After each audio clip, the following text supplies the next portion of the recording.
Roll call. Mr. Ashback? Present. Mr. Dahlbeck? Present. Mr. Husnick? Here. Mr. Shipp? Here. Mr. Eigner? Mr. Eigner's not here. We have a quorum. First order of business, commission meeting minutes from last month. I'd like to publicly apologize to Rick Ashback for my mistake. I already did it in the email to him. I marked him as absent. He was actually present. If someone were to make a motion, after you gentlemen have had time to look through the minutes, if someone were to make a motion that we would accept the minutes as printed with the change of Rick Ashback being present, I will make that change. John, when I was reviewing the minutes, I was wondering if you'd want to correct the March 7th and April 4th, and then correct the November 1st, or remove. I'm sorry. I will change. Those are the proper dates. So on line 240 and 241, it's March 7th, 018, not 17, and it's April 4th, 018, not 240. Change dates of future meetings, and Rick Ashback was present. I'll make a motion to approve the minutes with those changes. Second. Ashback, Husnick, motion. All in favor? Aye. Aye. Opposed? Okay, we have no one here from SEH today, I don't believe, so. Can I safely remove that from the agenda? Please do. Thank you. I can see no reason to have that on the agenda any further. Yep. Chair, members of the commission, so at the previous city council meeting, the council did appoint Bolton and Mink as the airport engineer, and so we have Silas will be the, Parmar will be the primary engineer. He's on vacation or out of the office right now, and so we have Melissa and Jason here with us tonight, kind of filling in, but you could change that to Bolton and Mink. So. Thank you. Thank you, and then. Oh, I'm sorry. I just was wondering if we wanted to hear from those folks now, as long as they're kind of, that's part of it on the agenda, so. We can do that, and then they're specifically here for the next For agenda the item CIP, as well, okay. The path is okay. And we have both Melissa and Jason here, correct? So why don't we roll SEH off of there and these guys in on the next agenda, please. Welcome. Let's jump right into the airport CIP, and we'll have the two of you stand up, introduce us. If you would go over to the podium and introduce yourselves. Okay. Thank you, Mr. Chairman, members of the Airport Commission. My name is Melissa Underwood. I'm a senior aviation planner with Bolton and Mink, and as Aaron mentioned, Silas Parmar will be the primary airport engineer for Forest Lake. However, he's on vacation this week, so he wasn't able to attend. And then with me, I have Jason. I'm Jason Malika with Bolton and Mink as well. I'm a design engineer and typically have a construction observation role during the summer as well. So you might see me out here from time to time. Okay, excellent. Moving on to the CIP, is it something that you put this together for us? Do you want to go ahead and review it with us, please? Yep, if that's what you're ready for. We just wanted to go over MnDOT funding rates for 2018-2019, look at what your current airport CIP says and what you want to look for over the next year and then next 3, 5, 20-year plan. And then we can talk about the 2018 construction project as well. Okay. So the next item behind the agenda shows MnDOT's funding rates for fiscal year 2018 and 2019. Right now, we're in MnDOT's fiscal year of 2018. It started July 1st of 2017. So they have a different kind of fiscal year. But we highlighted in red the funding percentages for the Forest Lake Airport. As a non-NIPIAS airport, you receive state funding, but not federal funding. Population is over 5,000, so it shows the rates for construction, equipment, fuel systems, AWAS, everything that would be on your capital improvement program. So that's just in there for your information to help as we navigate through the projects. And then the next sheet shows the CIP that is on the MnDOT's website at this time, so the one that you have approved. So that's what we would like to talk to you about and what we would update should you have any changes to your CIP, and the updates are due by February 1st of 2018. Okay. Let's go through it, I guess. So the first priority will be to look at what you would like to do for this next year, 2018 that we're in right now. Currently on the CIP, it shows approach procedure survey, runway embankment to meet watershed requirements, a 10-unit T-hanger, and site prep.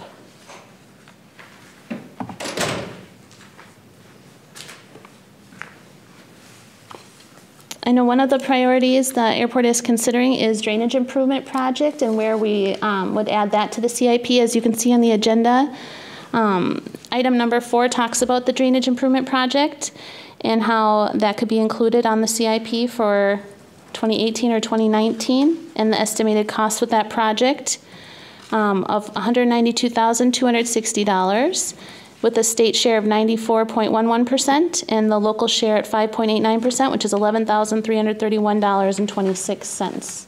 So I don't know if you want to start with that project or where you'd like to start. Yeah, Chairman's Commission, maybe I can try to provide a little context to that. That was a request that I had suggested be included on the airport CIP. It's not something that you would have had on there previously. So as we're going through the process of finalizing out the paved runway project, as you know, we're sort of in current litigation with SEH. One of the issues that we are working through is a design deficiency that we're discussing with them related to the drainage, and so there's been some assessment of that done.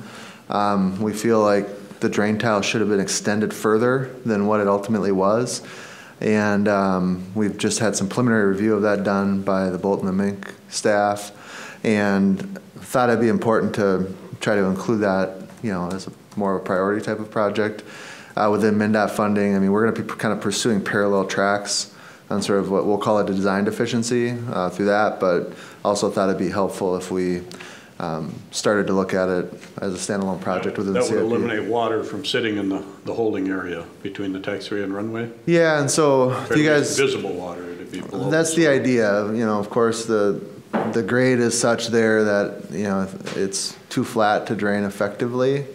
And so the idea would be is the installation of the additional drain tile would help that issue and concern that's been out there. Do you guys recall the lineal feet that we were talking about? It was not insignificant, so I don't know off the top of my head either. So. Do you remember, Jason? Yeah, I want to say it's like 1,500, but we'll... That's what I've heard. Yeah. Around 3,000 feet is what the minutes had for last month. Okay. So Aaron, would they be taking and putting drain tile on top of what's there and then filling it with dirt to try to get rid of that deep ditch? Is that how they go about repairing that? It's not really going to deal with the sloping issues in terms of the runway. It strictly is just putting in a drain tile to have some place within the filtration area. The existing filtration. Filtration area to allow that to drain down. So it would tie into the existing 600 feet of filtration area, and it would go all the way to the southeast end. Is that correct? So that the water stays underneath the soil more and it has a chance to drain. Right. Well, I'm in favor of seeing that in the 2018 myself. The more we can do to correct that area, the better. I would definitely agree with you on that, Rick. One other item that I think, and I don't know, the obstruction lighting on the power lines, I thought that was pretty crucial to MnDOT when they put the runway in. Yeah, it was. And that was scheduled for 2019, wasn't it? Yeah, No, I mean, that was power line obstruction lighting, yeah. So we gotta light those power line poles, and I don't know, can it wait till that long? Or? Well, I think we should bump it up to 2018.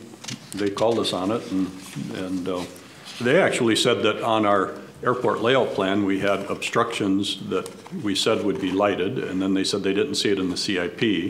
And talking to Lindsay after that, after they came out to inspect the airport, she said it was in the CIP. I think we need to address it sooner rather than later. Okay. And then that runway embankment to meet watershed requirements, I believe that can be removed, correct? That is correct. That can be removed. Okay. So the second light item under 2018 was put in there recommended by SEH, but that failed. I mean, some of that got paid, but we heard from MnDOT that They've made their determination on that issue. Yeah. Yep. Oh, exactly what were they talking about with their runway embankment to meet the watershed? What was that all about? That was the overage of the Yeah. material overage. Oh, that. Yep. Yeah. Yeah, because that's not part, that's not part of this CIP, that's for sure. Yeah, not anymore. Right. That's for sure. Well, I mean, yeah. So what does that do to our T-hanger and our site preparation for the T-hanger? Does that bump that into 19 or? Chairman of the Commission, you can always have those in the 18 CIP. It's just a function of, you still have other triggers for those projects to move ahead, and so they might be maybe lower down the list. But it's a contemporary topic, and I did put an inquiry into Dan Borner on whether or not T-hanger site prep could be done in terms of the cost sharing, could be done if there was a private hangar being constructed, and I've not heard back from him on that. But that question is, I think, a little over a week ago, put into him on that. So. Did you say that again, Aaron? Yeah, sorry, I probably wasn't super clear. So there's been discussion about T-hangers, at the commission level, of course. If you were to do a public T-hanger, MnDOT would cost participate for certain levels of site improvements. Generally at the 50% level, I think, is what they've done. Maybe I defer to the Bolton Mink staff on that, but and federal airports have different cost sharing. But I think MnDOT has cost participated on some site improvements for public T-hangers.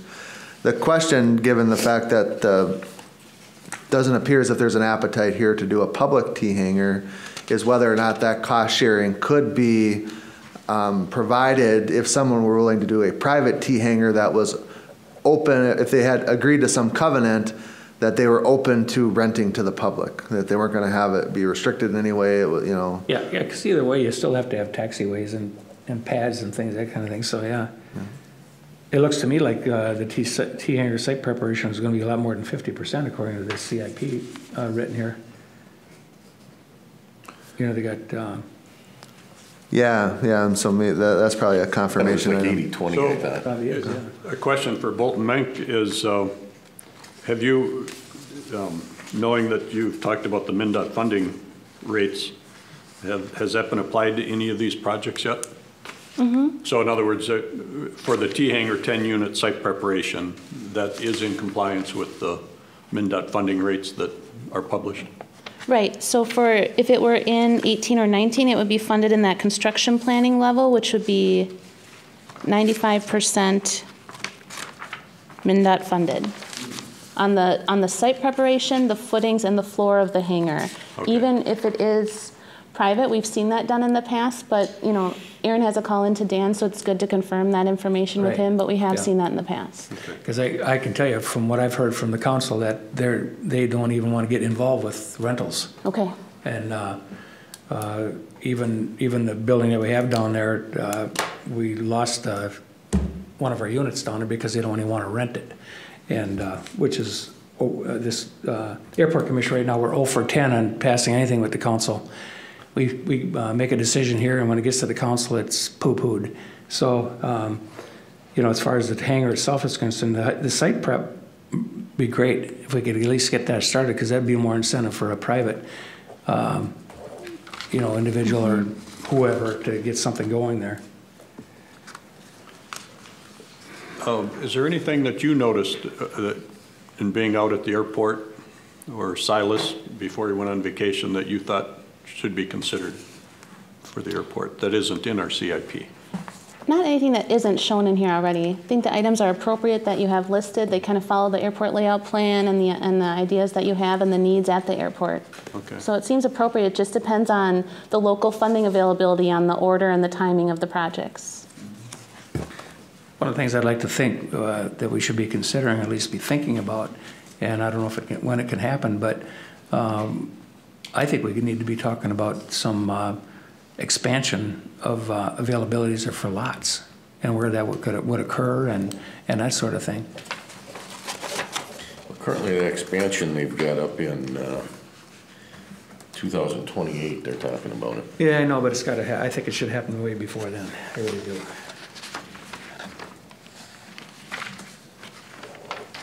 One of the questions that Silas is going to look into is whether we have to do an airport layout plan amendment in order to Good point.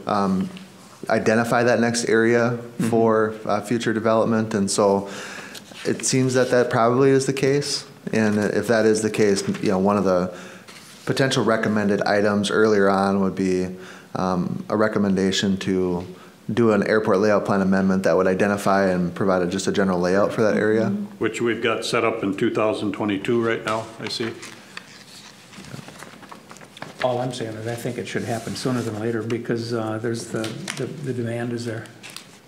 So I think that, you know, based on some of the feedback from the council the other evening as well, I think that that probably is consistent with that. And so once we hear back that it is definitely kind of the airport layout plan amendment's a precursor to that, we would probably suggest putting that in earlier, at least for just an amendment. It doesn't have to be, because I think later on there's a full evaluation of the layout plan based on that 10-year cycle that you have to deal with, but or whatever the interval is on the amendment to the plan. But I think this potentially is maybe an amendment just given the changes we've seen out there. So. And that is 95% cost share for that planning, so that should be relatively affordable to do. The point is that 95% expires, what, after 2019 is the way I'm reading this, correct? We only know that it's confirmed through 2019. Okay. State 2019. Well. We don't know what they'll do the next biennium. Exactly. Right. So they've been doing this extra funding since 2014 because it's spurred a lot more projects from communities because of the extra funding match. But all we can confirm is that it's through 2019. Sure. So I'm sorry, Tim. Go ahead. The approach procedure survey, do we want that to stay in 2018? No, that was going to get us the GPS approach. That was the beginning of it. We have to do the survey before we can actually start requesting the approach, correct? Correct. So Chairman's Commission, just a note on prioritization, you know, of these, and ultimately you'll, you know, get a plan you're comfortable with or a CIP you're comfortable with, and then make a recommendation to the City Council on that. But none of this is currently budgeted, right, in current operations, and so you have some fund balance. I think as you look at the number of projects you want to do, at least especially in that year one, certainly the embankment, or not the embankment, but the drain tile project, you know, seems like that's a priority project. Certainly have talked about the GPS approaches a number of times here. Facilitating future hangar growth, I think, has been a big topic, but I think you have to decide, you know, how much of that fund balance you do want to use, and then there's been this other sort of side discussion about whether or not about $50,000, you know, in terms of what we'll call contribution to the paved runway and the $280 business, if that would be paid down with existing fund balance. And so somewhat of a policy discussion for the Airport Commission to have in the future. I know there's been some discussion about whether or not it's appropriate to make that decision until this pavement reconciliation happens, or I think from a council perspective, I think they need to give you some guidance on that's okay, let's move beyond that, that's going to happen the way it's going to happen, or, you know, let's prioritize our fund balance, if that makes sense. Aaron, when would we be able to understand the fund balance, kind of a reasonable number that's in there? Well, I mean, I think we have a good sense of what's in there. It's just a question of I think it's probably a workshop. Once you get the CIP kind of prioritized, I think it'd be a good, I think, item to have on a council workshop, because then you have the opportunity to probably have that interactive discussion about what you want to use for fund, what you want the fund balance prioritized for. So what my thought is that we take a stab at the CIP and then make sure that we have a January workshop with the council as it relates to the fund balance, as it relates to matching up with what we need. And the reason I'm suggesting January is that we need to have the CIP in by February 1st to Dan. So that's my thought. And if I was to carry that thought a little farther, I'd say that we make sure that we have the drainage improvement project on here as priority, and the T-hanger site, just so that we could continue our dialogue and discussion to see how to, get some more affordable hangars up, down at the south end. So is this something we want to work on at the workshop? I mean, I think we should get it ready for the workshop. Okay. So, and the one item that I wanted to make sure that we get in here is for Bolton Mink to look at the obstruction lighting to see if we should move that up to 018. move that up to 18, and then also I think we should move the master layout plan, move that up into, 2020, I would say. I'm okay with that. I'd sure like to see that, because the sooner the better, and I don't know why, like the automated weather observation station, that's zero cost to the city. I mean, I think I'm fine with the master plan being moved up. I just think that we really need to focus on trying to get that T-hangar area developed, because if we can get that developed, then we can start accommodating some of the planes and some of the interests that we have at the airport. So, some of the planes at the airport as well as others interested. You can have the T-hangar site prepped, And ready. but that's all you're gonna get out of the city, No, I'm here to tell you. I know, I understand that. Well, I mean, what do we have to do to prep that? Well, the engineers would have to work that over with taxiways and pads, and they're talking about footings and that sort of thing there too, So it all depends on the size and whatever. So again, that would have to be looked at, and, It's difficult to, think about the prep until you understand the project though, too. It's Exactly. kind of like synergistic. You have to, You need a building. and right here, we're talking about 10 unit, and, Sam, are you suggesting that fall down to 19? Is that kind of what you're saying? well, I think it needs to get done, there's no question about it, if we can, of course, the 2018 ends in July, right? Is that the end of the fiscal? June 30th of 2018. Yeah, Yeah. and 19 begins So- July 1st. So it probably is appropriate to be in 2019 fiscal year. Yep. I mean, that particular item has traditionally just carried at sort of the bottom of the current year CIP, just because it is very project-driven, and it could move up or down, if a project is ready to proceed.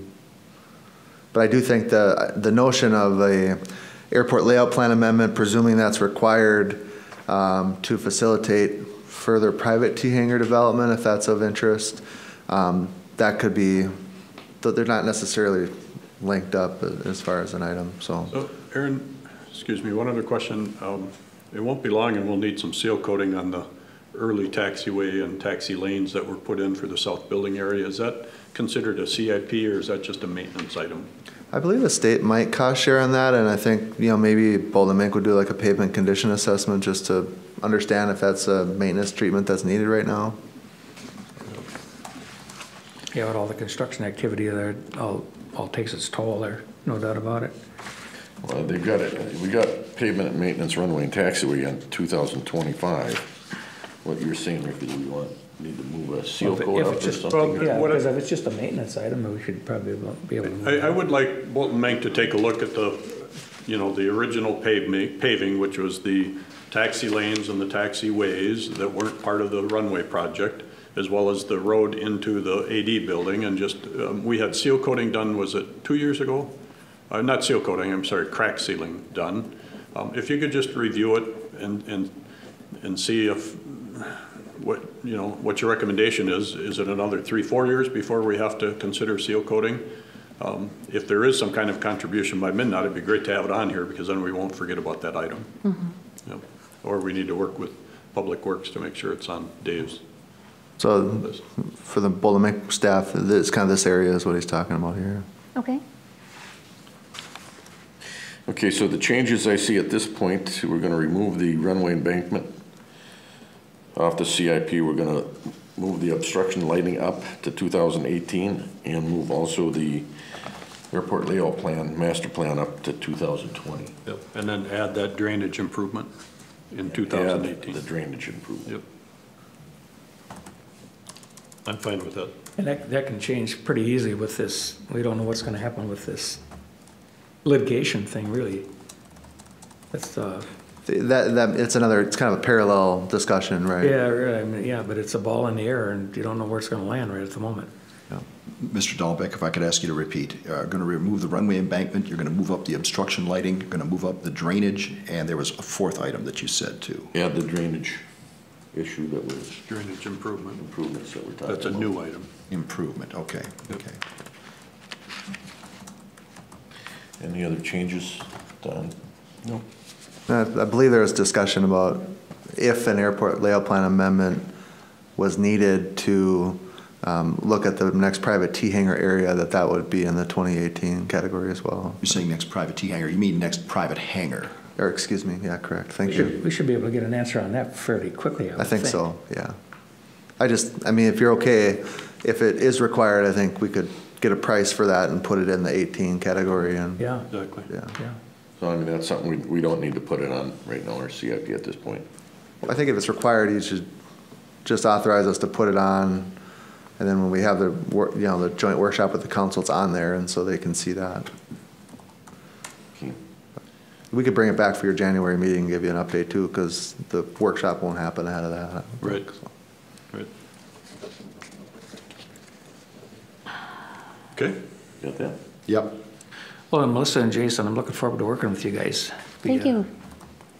And refreshing also, change, I I do believe. want to say, Aaron, we could work on the CIP, do these changes, get cost estimates, get layouts together for the January meeting, if that would help based on the discussion tonight. Yeah. Be a we big could- help, I think. Pull that together, and Sure. That would be excellent. so you have that for the workshop, and then give you something to work off of Good. with cost estimates. Is this something we need to take a vote on, or we just bring it to the January workshop? I think the January workshop, or January's commission meeting, and then on to the council workshop after that. January commission meeting is January 3rd, so we could at that time plan another workshop if you needed to. You could plan it now if you wanted to. It's up to you. Well, let's wait until we get a little closer. Okay. Okay, anything else in the CIP? Anything else we need to know? That's No, it. just if you have questions, we'll be here if you need any. Great, thank you. And if you want, could you give these two gentlemen your card too also, please? Yeah, we did set some up there, but I can Yeah, grab yeah, some more. grab Oh, okay, so you got it? Excellent.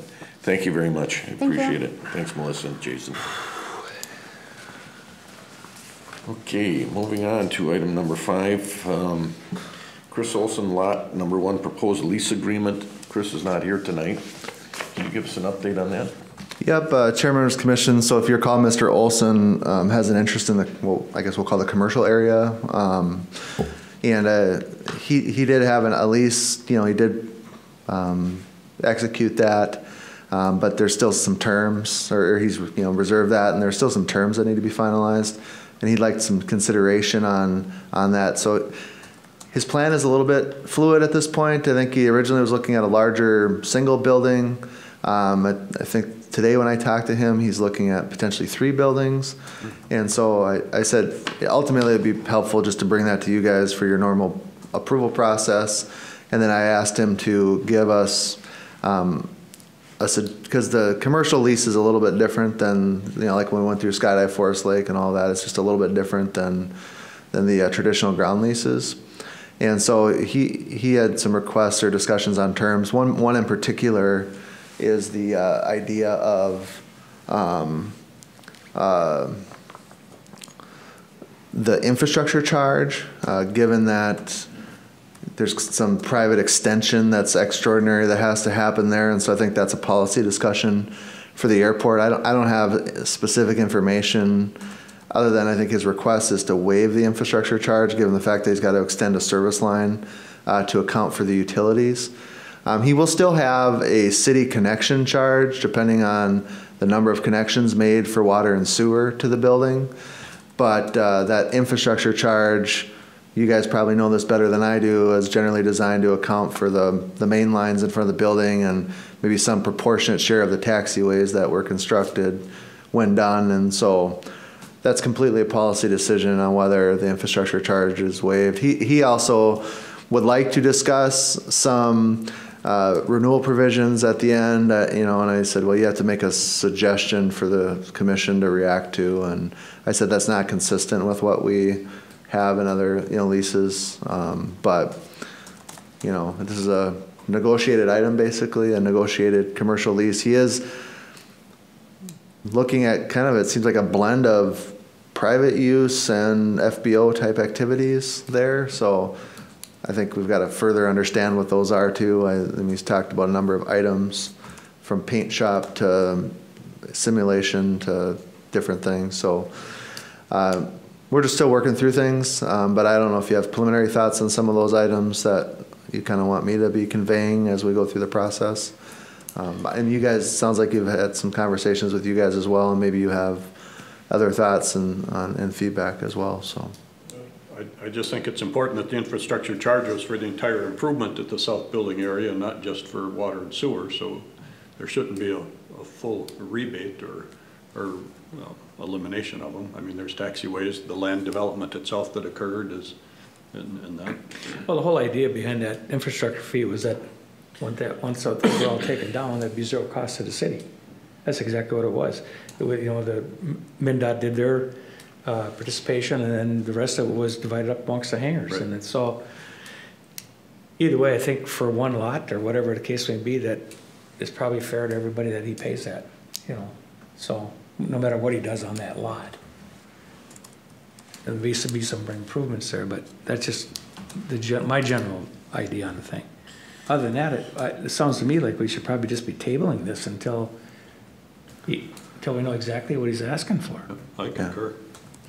yeah, I agree. I think it's just a check-in. I think there was, it's a work in progress, I guess, and he still wants you to understand, I think, that he's working toward things. So. Well, I'd make a motion that we table this until the next meeting then.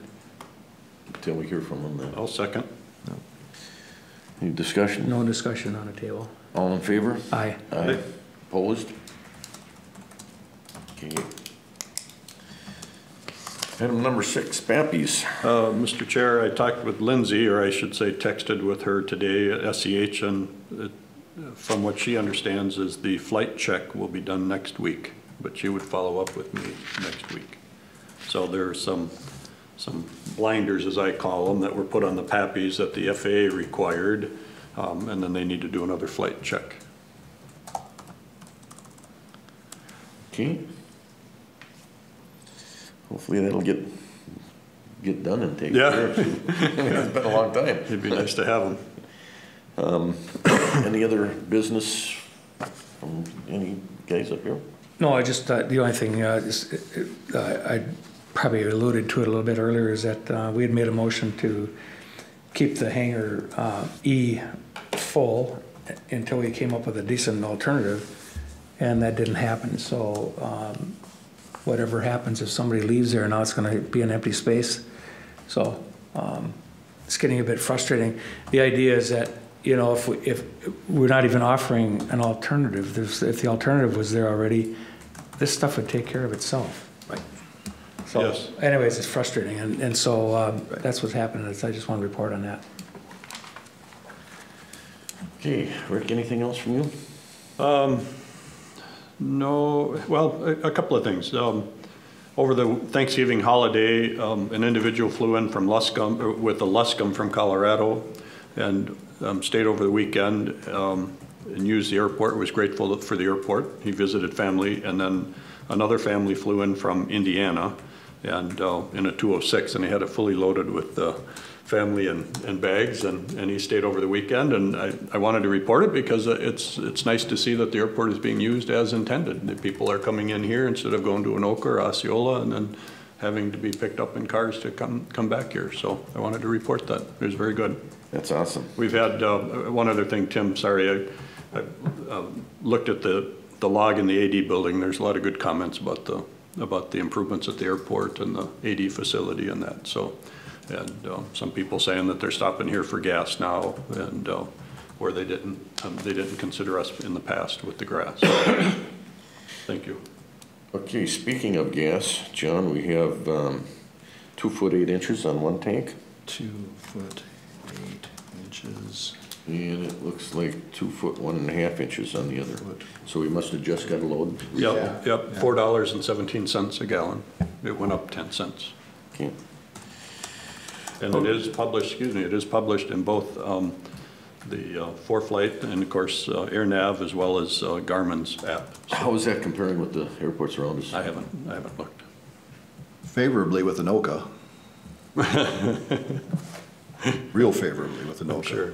Yeah, sometimes, sometimes they do okay over there, but I would say we should be able to stay under them, I would think. Okay, moving on. Others from the floor. I know we've got Justin here that, go ahead and step up to the microphone there, please. Hi, my name is Justin Bowser, and I was called the city of Forest Lake a couple of weeks ago, and they referred me to Rick. I met Rick out at the airport on Sunday and kind of went over where you guys are talking about doing the T-hangers. I'm kind of running back and forth, talking to Steve Foley with Foley Construction. He's talking, post frame, and I've talked to a couple other erectors basically that just do T-hangers. And it sounds like you guys are leaning more towards the T-hangers for cost effectiveness as opposed to like 40 by 40 condos. I'm kind of just running numbers both ways just to see what I think is most feasible, cost effective, and things like that. And basically what I was looking at, like you guys said, a 10 unit is 200 and basically a 10 unit T-hanger is basically 231 feet is what they come up with. And Rick and I walked it on Sunday, and it's basically 450 feet. And that's kind of what I told Rick. I was like, well, I'm not interested in doing the whole 450 feet to start with because I have, I don't know what the interest is right now. I feel that there's quite a bit of interest in T-hangers for rent, and that's the other thing I'm toying with. Do I rent them all? Do I sell them? I'm in the very beginning stages of just trying to figure everything out. And so Rick said, well, just come to the meeting and we can talk about it. And Right, well, just to clarify things, Justin's looking at, as a private investor coming in and putting up buildings, to either condo or rent out. correct. I mean, some of the issues we've got to deal with down there is currently there are no services down on that side at all. There was intended to be electric and natural gas, but they were originally intended not to have water and sewer in the T-hanger area. That's right. Yep. There is not a transformer over on that side at all, I don't think. Yeah, I don't. No, know there's no what the transformer connections over are. there. Yeah, there's no transformers, but So they still would have to come underneath the taxiway. I would imagine that they didn't And put up, gas. yeah. Yep. So then, as far as utilities, I mean, what are you looking for utility-wise? Well, I was talking to Rick about it, and one thing I was thinking about doing is doing a row of T-hangers, then on the one end do like a 60 by 60 for myself, and then basically off the one corner of the T do a public bath so that people that have the T-hangers don't have to walk all the way down to the airport building to use the restroom. Is kind of, like I said, I'm on the very beginning stages, but me personally, when I go to the airport, before you hop in the airplane for a couple-hour flight, if you're going somewhere, you want to go to the bathroom. So, No doubt. it'd be nice to have a bathroom for everybody. Like I said, just a public bathroom, you put a code on it or whatever. Just something like that is kind of what I was thinking, but. For the engineers, how difficult would it be to locate where the sewer and the water and the electric and the gas stubs in for a T-hanger project? Is that something that you'd be able to look into? Yeah, typically those are just located by, the private owners. You would do like a Gopher State one call, and they would send a locator out. Well, I'm actually saying that there's no utilities for that T-hanger area, and I'm trying to figure out where they would connect up to into the main systems. Aaron's got a map right here, Rick, that he's just brought up. I apologize. What area are we talking about? I don't even. So it's Be the very I'll south. point it out to you. right in there, you just pass between the wetline, Right right in there, there you where got the the mouse pointer is, on yep, Yeah, that's it right there. yep, So it looks like we've got utilities run right across the bottom of that lot, right? right there. So that wouldn't be hard to pick up your water and sewer right there. probably depends on grades and things like that. These guys can look into that for sure. It wouldn't be a problem with the sewer. The sewer's so damn deep there, it's unbelievable. Is it? Okay. I've never seen a basement in a hangar yet, and we're digging 13 feet deep to get a sewer in there. So that wouldn't be an issue. So I don't see any issues with that part of it. You certainly have gravity there. The other issue would be the gas and electric. I mean, and that brings up the issue, I mean, that's something that we want to happen, a private individual come in there, or? I think that's the only way it's gonna happen. I really do. The other thing my thought was that area there where he's got the arrow there, personally, that'd be another place that we could develop for private hangars and then move the T hangars a little further south. They're southeast yet. Close Seems to to that me- area there, right? Yeah, right, before the Yeah. wetland there. It seems to me you'd have an area where you could easily develop room for 1, 2, 3, at least 4 hangars, and then put the T hangars to the southeast of that. Well, it's 450 feet basically across there. I'm just looking at the hangars that are directly across from it, you know? You got about 4 lots there. Roughly 5, You could do 4 or 5 lots in there. Yeah. And then put the T hangars, a 10-unit hangar behind that. That's just something I've been throwing around in my own brain. You know, one thing to consider is you need 79 feet between buildings for aircraft to taxi through. Yep. I think that we just have to take a look at it and see if that's possible, that's all. It was just something that, So we stepped off 160 feet in that area that we mow.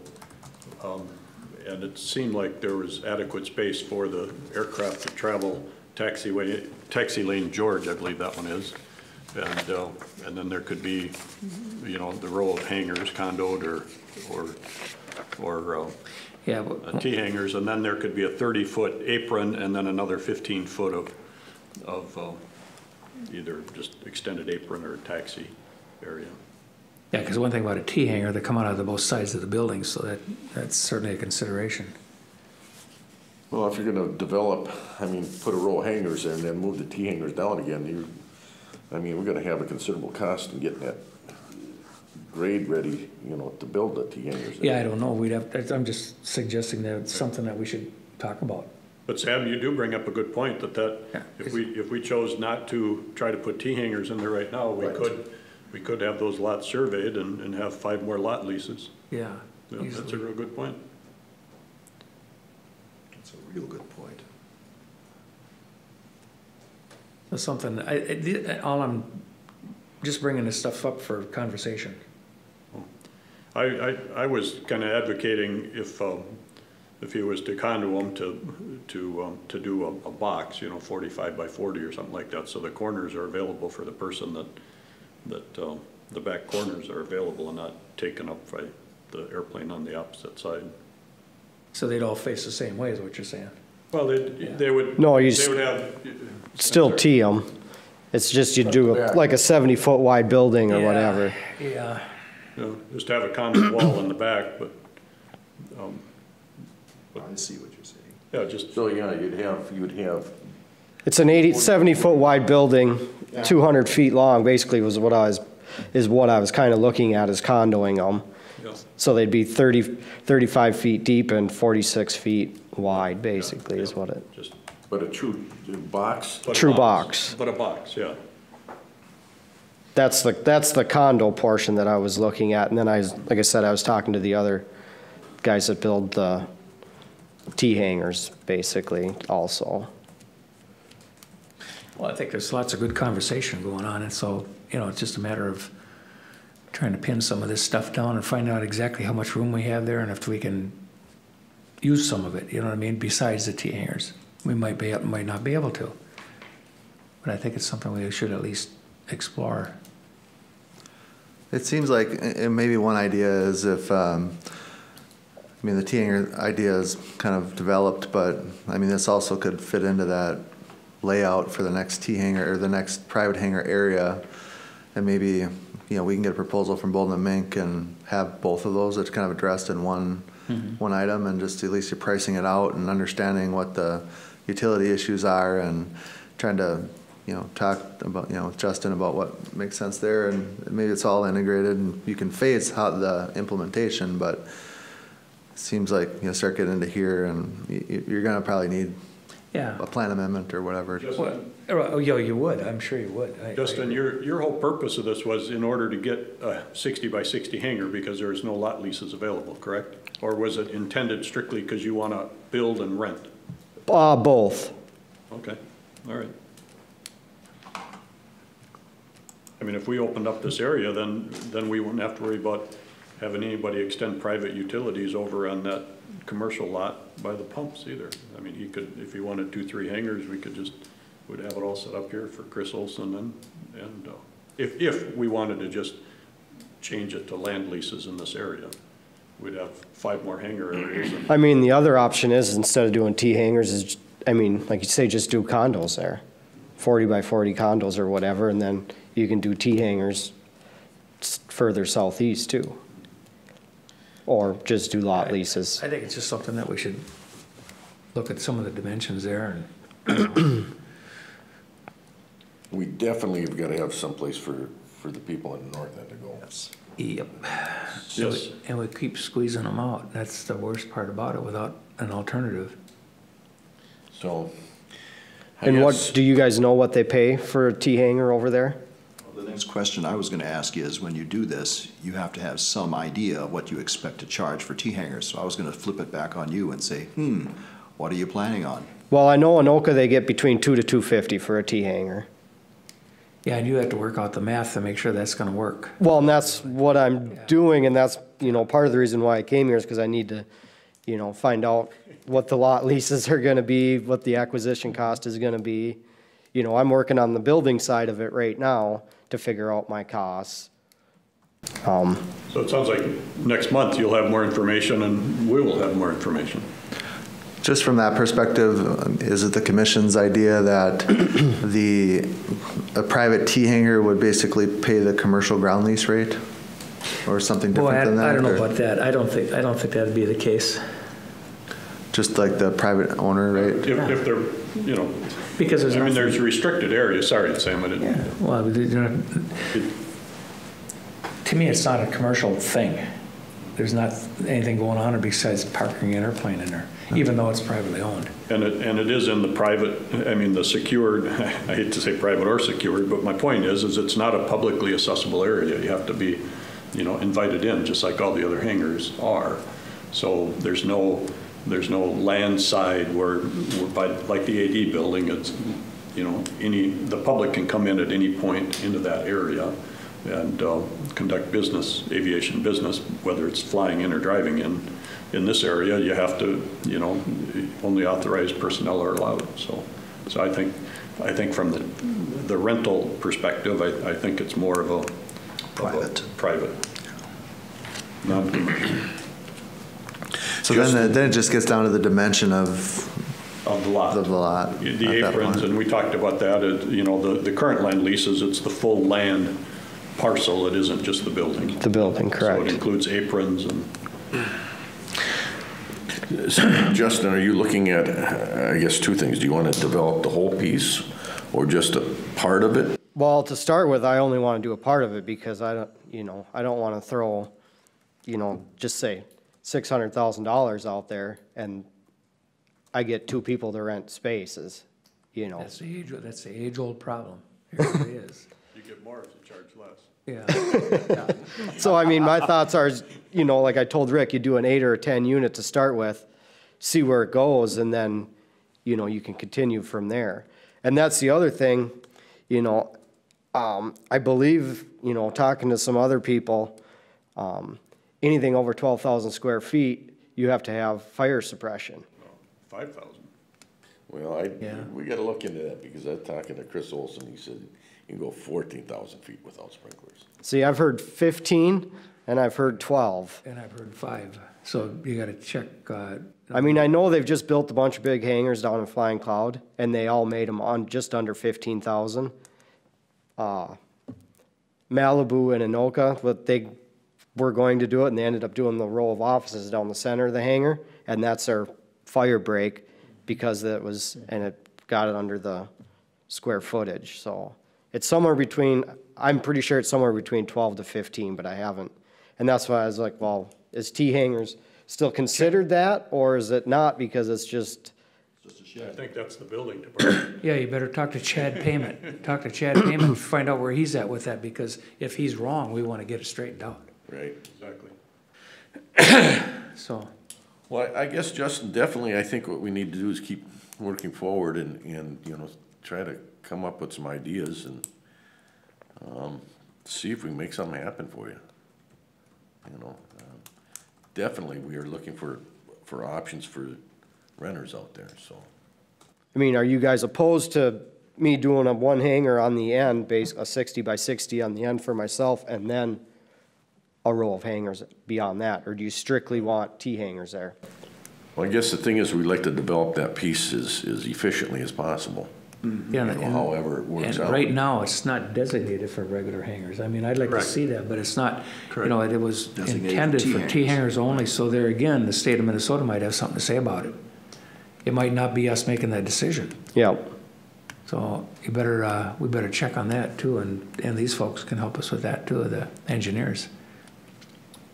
I personally, yeah, I mean, I don't think it'd be an issue, but it might be an issue with the state being it's not, that's always been part of that layout plan. It's all been- RLP, it's our yeah. airport layout plan. Yeah, that's right, Exactly. the airport layout plan has always been that way.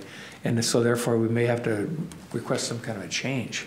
And the other thing, I mean, all the hangars that are out there all have that southeast facing door, which is nice to help keep, you know, the aprons clean for the airplanes. Where if we knew with the T-hanger concept, we'd have some northwest facing and southeast facing, but if we just section it off for individual units, you know, they'd all be northwest facing doors. I mean, And they would really have a nice problem. yeah, yeah.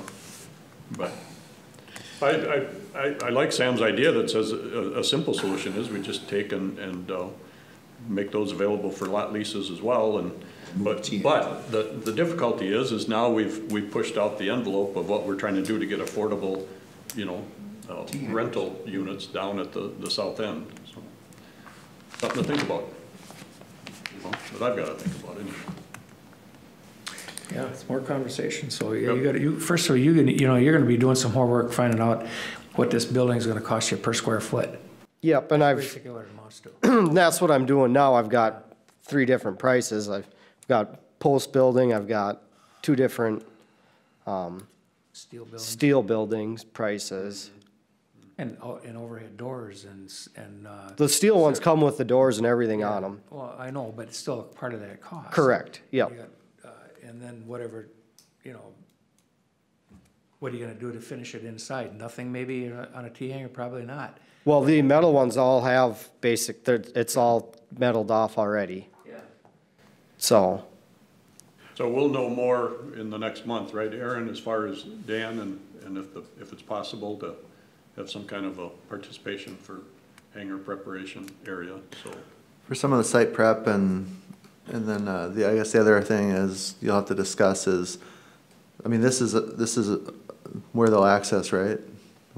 At least some of the T-hangers. So some will access taxi lane George, yeah. So then I think one of the other questions will be is some apportionment of infrastructure charge too? And is it just done based on the number of lots you could have put in on a private basis, or?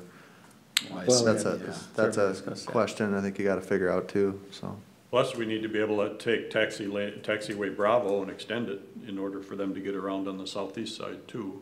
Right. For And T-hangers. either put in a taxiway along the southeast side, or just have you pave aprons, you know, a solid pass for aprons and a taxiway area. Or just have grass. Or That just would, have that, yeah, that would probably be even a better idea, where they have to come all the way down one of the other taxiways and back, kind of loop back around, really. Stay away from that wetland a little bit and.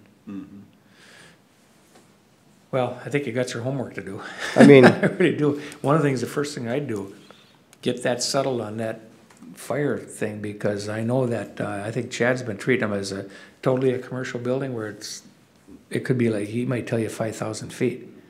So you better check with him, because if he's wrong about that, then we want to get that straightened out too, or I'll check with him too. We're gonna be talking about that. because it really makes a difference on a T hangar. Well, yeah, you can't, Be I mean, it's impossible. not cost efficient at all if you gotta Oh, do would- fire it'd be suppression. I mean, that's why everybody stays underneath the 15,000 square feet when they're building the hangar. Possible. There had been discussions where you just wall it off with the, was it 2-hour fire? Fire rated- suppression. Yeah. 2-hour fire rated walls, less than 5,000 square feet as you go down. Well, and that's what I said was, I guess I don't know, and I guess that'd be a question I'd ask the guys, the building guys, and say, what's the fire rating on this tin? Right. And maybe it is, 2 hours or whatever, but, Not on steel, I can guarantee you. I'm in the business, and believe me, steel is zero. okay. Zero. Okay. So, yeah. Okay, Justin, I would say keep working, keep going forward. Any other questions you got? We did the firewalls, I guess the infrastructure costs, we don't really know yet, so, and then the land lease, and then the building code, so I think we kind of discussed all my questions that I had, so. Okay, thank you very much. Help in any way, Justin, or What's get- that? get you involved with Aaron, or if you have questions, do what we can to help you. So. Okay. Thank you very much. Any others from the floor? Jim?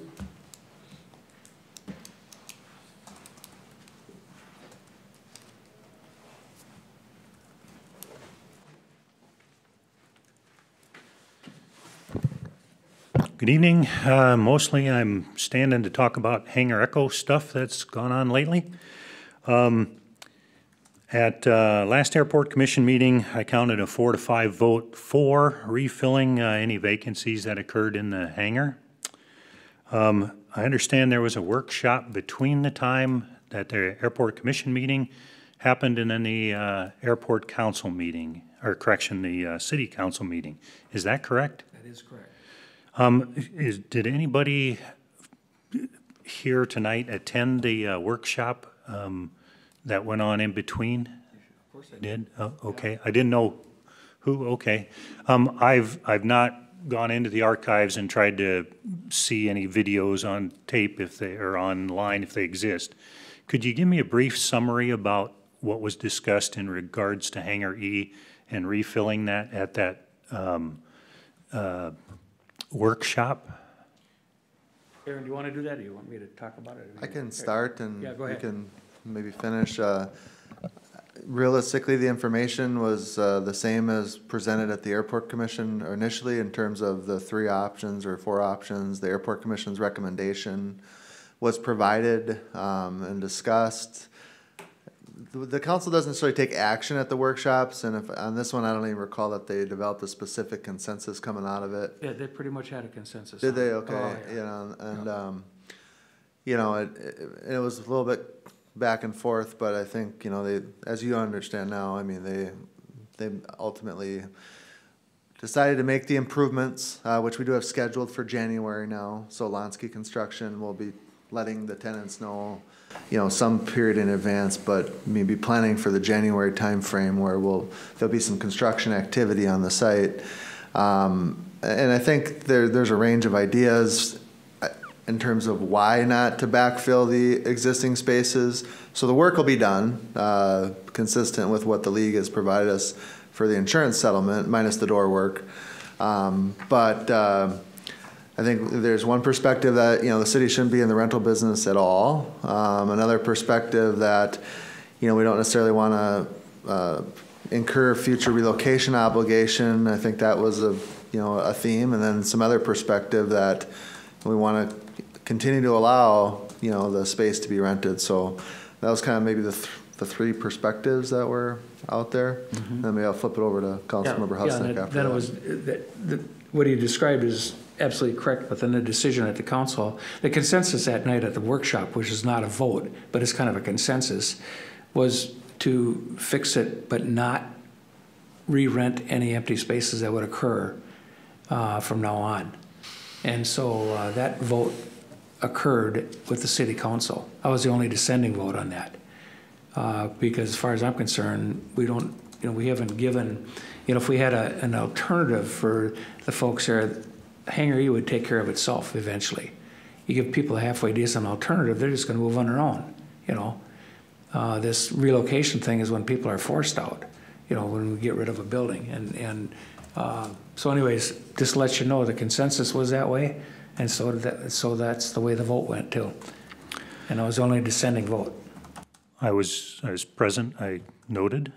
So then there was the council meeting on the 27th. I'd like to thank Mr. Shipp for standing and speaking at the council meeting in vote or in support of refilling it. I'd also like to thank Mr. Schmidt for having sent out an email and outlining good reasons to have refilling any vacancies. One of the things that was mentioned was it was between $6,000 and $9,000 per relocation. So if you had, you know, a person that had to be relocated out of that building and was $6,000 to $9,000, I believe was the number Mr. Parrish gave. If you divide that out by $1,500 a year, that comes out to be 4 to 6 years if my math is right. So if you put somebody in there and he's there for 6 years and it costs you $9,000 to boot him out, you break even.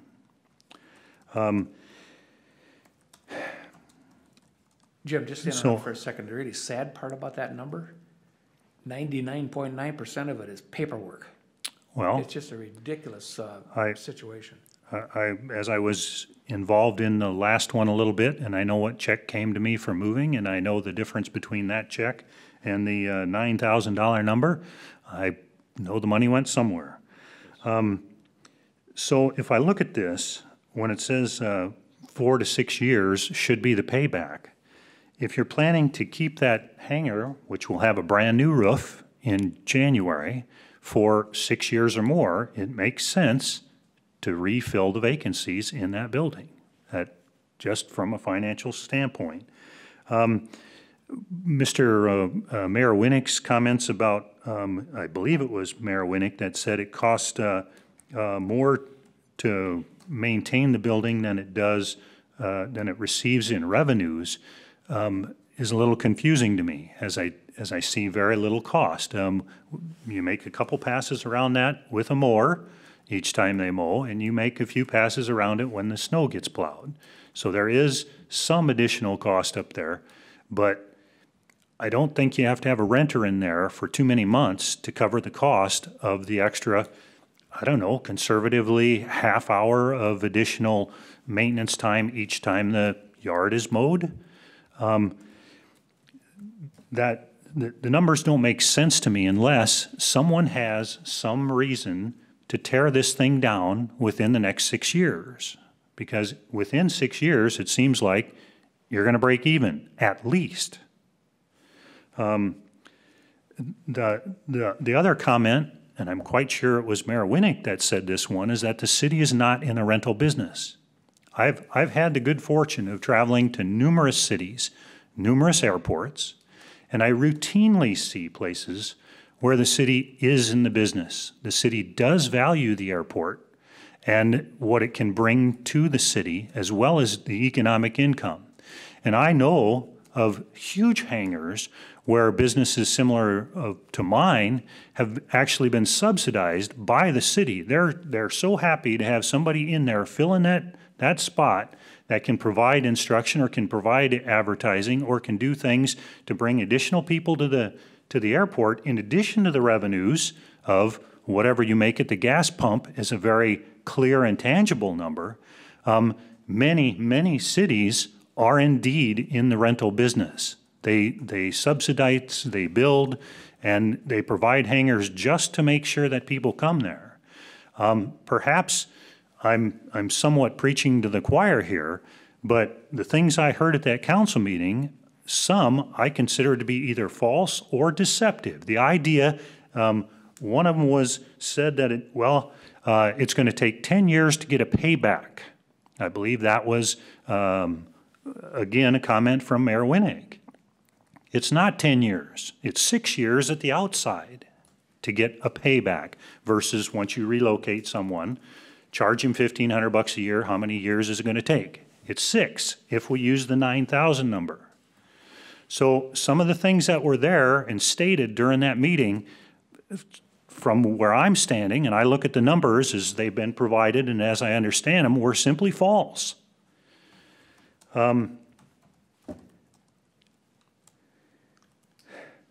As a person who's attempted to bring people into aviation, it concerns me anytime we look at restricting it more or raising the costs to do so. Beyond the pleasure and the gain that people get personally, there is certainly economic benefit to the community. And so I'm disappointed at the way the process worked. As Mr. Husnick said earlier, you know, you're about 0 for 10 of getting anything done here. I don't know, very frustrating. Also, as far as I'm ready to change topics. As far as CIP goes, I'd encourage you to consider draining the lake out there to be right up at the very top. I think that's a good choice. The GPS approach is a great thing to have. I'd love to have another method of getting in here on the days when it's short. It doesn't really affect me so much in my primary business, but in my secondary business, it'd be really pretty nice, and on a personal level, it would certainly be nice. You may consider asking MnDOT. I don't know if they have any financial basis as to the economic value of an airport with no approaches versus an airport with approaches. There may be a simple dollar figure to figure out the priority level of a GPS approach. We've gone without one for decades. If we go another decade, probably still continue to get pretty good use out of the airport. If the goal is to bring more people in here, then you need to get that prioritized. But many of the actions I've seen, at least surrounding Hangar Echo, were not having a big effort to draw more people in here. There isn't places for them to build many more hangars right now. So therefore, I think the priority level is perhaps low on a GPS approach. Your decisions. New topic. The gentleman who spoke about putting a hangar at the other end. I've had many mixed discussions with different persons within the city of Forest Lake over the years that I've looked into building a hangar. I had once put my name on a hangar spot. I was told if I hadn't started it in a year or executed the lease, I was to take my name off. I did. I was one of the few people that did that. And so it seems like that rule wasn't 100% followed. Some of the things about, do you have to have a bathroom in your hangar or not?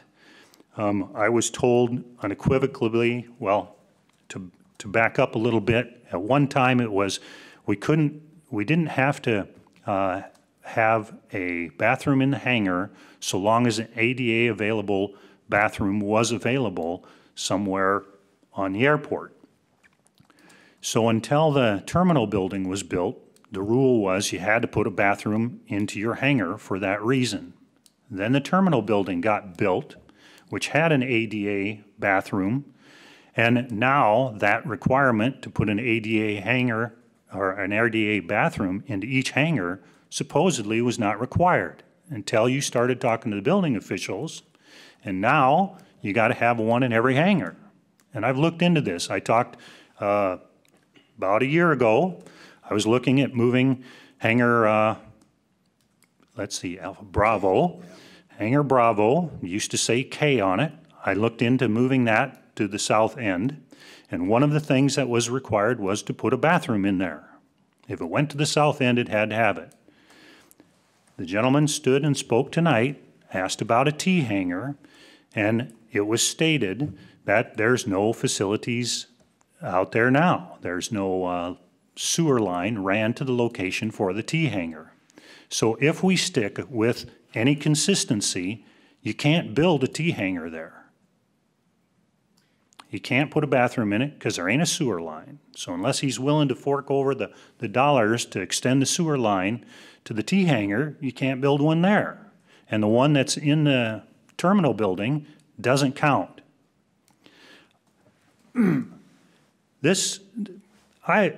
I'm quite frustrated. I I stand by, and I understand many of you have supported me in my businesses and in my flying throughout many of the past years at Forest Lake Airport, and I appreciate that. But this airport and this city council are about as messed up and dysfunctional as I've seen in some time. It's wholly inconsistent. You know, can he build a T-hangar out here without putting a toilet in it? If you stick with part of the rules, no, he can't. That's the latest, if you stay consistent at all. How much cost does he need to tack onto it for that? I've looked into building 6 hangars, condoing. I've tried to go out and figure out prices per square foot. And at the end of it, not only is it a fair reach for me to come up with the dollars, but I kind of come away with my hands in the air saying, well, what rules am I playing by? Do I have to put a toilet in it or not? And that's a significant fee, especially if I got to extend the darn sewer line. And if I don't have to put a toilet in it, then I kind of feel like I should have moved Hangar Bravo down, and I should have put it up there, and I shouldn't have had to put a toilet in that one. I don't intend to stand here and be less than appreciative. I understand you're all volunteered. I understand you put in a lot of efforts, and you hopefully, I hope that you have good intentions for the airport in your heart. I don't want to be less than appreciative of that. But from my standpoint, and you know, getting my hangar broke into a month ago because there ain't a light, a single, even a darn street light on the north end, and now I hear guys wanting to develop with the same idea I had, and now, do you need a toilet or not? Something as simple as that. It's, from my standpoint, I'm frustrated. I just hope that we're able to work as a group to move forward with consensus. I don't know what it takes to get something going with the city council, but the idea that I come here and I hear good arguments and I see emails and I hear good discussion about refilling vacancies. This is a simple thing. You look at the math, you say, well, if we're not going to tear down the hangar within 6 years, we should refill it. It makes sense. Financially, the dollars, it counts. And we're putting a new roof on it. That building should last way more than 6 years, way more than 10. A couple of decades, then you need to think about how you're going to boot people out of there. Thank you for your time. Thank you, Jim.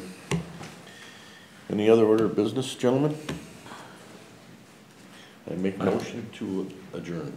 I'll second that. All in favor? Aye. Aye. Opposed? Appreciate everybody coming out.